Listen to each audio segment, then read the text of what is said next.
প্লান্টের আরেকটি ব্লগে আপনাদের স্বাগত। এই মুহূর্তে আমরা চলে এসেছি শিল্পগ্রামে। এখান থেকে তাজমহলের ইস্ট গেটের যাওয়ার জন্য বিভিন্ন কার্ট পাওয়া যায়। সেই কার্টে করে আপনি ইস্ট গেট পর্যন্ত চলে যেতে পারবেন। এই যে কার্টগুলো দেখছেন সেইগুলো। চলুন উঠি।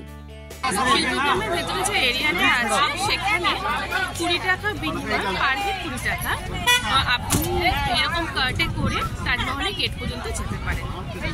কিন্তু এখানে বিভিন্ন ধরনের ঠকবাজও বলবো রয়েছে, যারা বিভিন্ন রেঞ্জ বলবে আপনাকে, কিন্তু এই 20 টাকাটাই হচ্ছে নর্মাল রেঞ্জ। কার্ট একদম কাছেই নামায় ইস্ট গেটের। সেখান থেকে হেঁটে আমরা ইস্ট গেটের যে চেকিং এর লাইন আছে সেখানে যাচ্ছি। এখানে টিকিট চেকিং এর সাথে ব্যাগ চেকিংও হয়। চলে এসেছি তাজমহল ঢোকার যে গেটগুলো আছে সেখানে। ঢুকে পড়লাম তাজমহলে ভেতরে গেটের।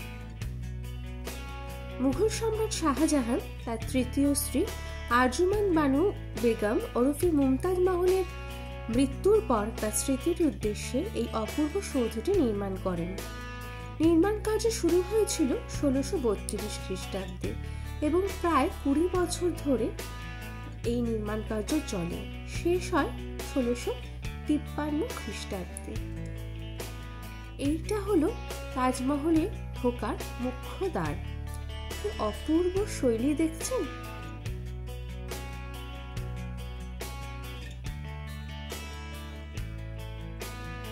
এই দ্বার দিয়ে আপনি যতই ভেতর দিকে যাবেন আপনার একটা অপটিক্যাল ইলিউশন হবে, মনে হবে তাজমহল আপনার থেকে দূরে সরে যাচ্ছে।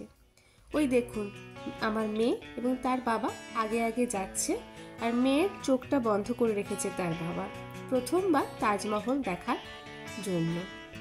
ঢুকে পড়লাম মূল দ্বার দিয়ে। অপরূপা তাজ।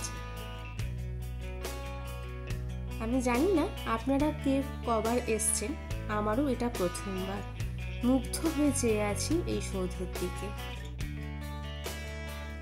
তাজমহলের প্রধান স্থপতি ছিলেন উস্তাদ আহমদ লাহোরী, আর উনি এই নির্মাণ শৈলীতে পারস্য, তুরস্ক, ভারতীয় ও ইসলামীয় স্থাপত্য শৈলীর মেলবন্ধন ঘটিয়েছিলেন।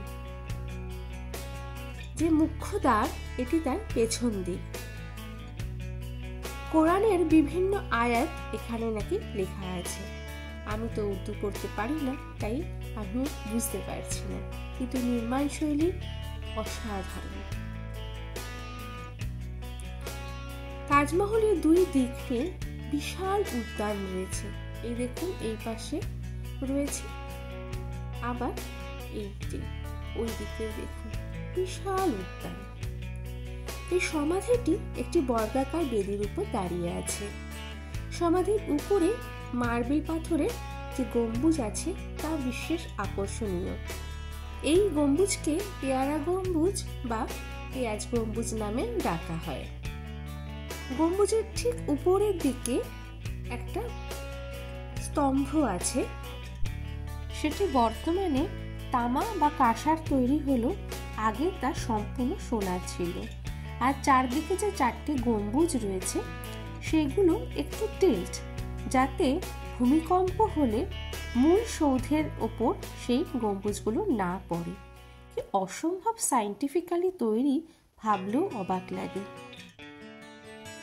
1983 সালে তাজমহলকে ইউনেস্কো হেরিটেজের আখ্যা দেওয়া হয়। চলুন আমরা এগিয়ে যাচ্ছি তাজমহলের দিকে। তাজমহলের উপরে উঠে এই পরন্ত বিকেলের রোদে তাজকে দেখছি আমরা। অসাধারণ বললেও কম বলা হয়। প্রায় সন্ধে হয়েই আসছে। অপরূপ তাজ। 2014 সালের 25শে ডিসেম্বর থেকে তাজমহল পরিদর্শনের জন্য অনলাইনে টিকিটের ব্যবস্থা করা হয়েছে। বর্তমানে আপনারা দেখছেন নাইট তাজের ভিউ। এই নাইট তাজের ভিউটা কিন্তু আমরা মেহতাব বাগ থেকে তুলেছি। এখানে আরেকটা তথ্য দিয়ে রাখি, তাজমহলকে পূর্ণিমার চাঁদের আলোয় দেখতে হলে অবশ্যই পূর্ণিমার 7 দিন আগে ASI এর ওয়েবসাইটে গিয়ে অনলাইনে টিকিট কেটে রাখবেন। যদি ব্লগটা ভালো লেগে থাকে অবশ্যই লাইক করবেন, সাবস্ক্রাইব করবেন। নমস্কার।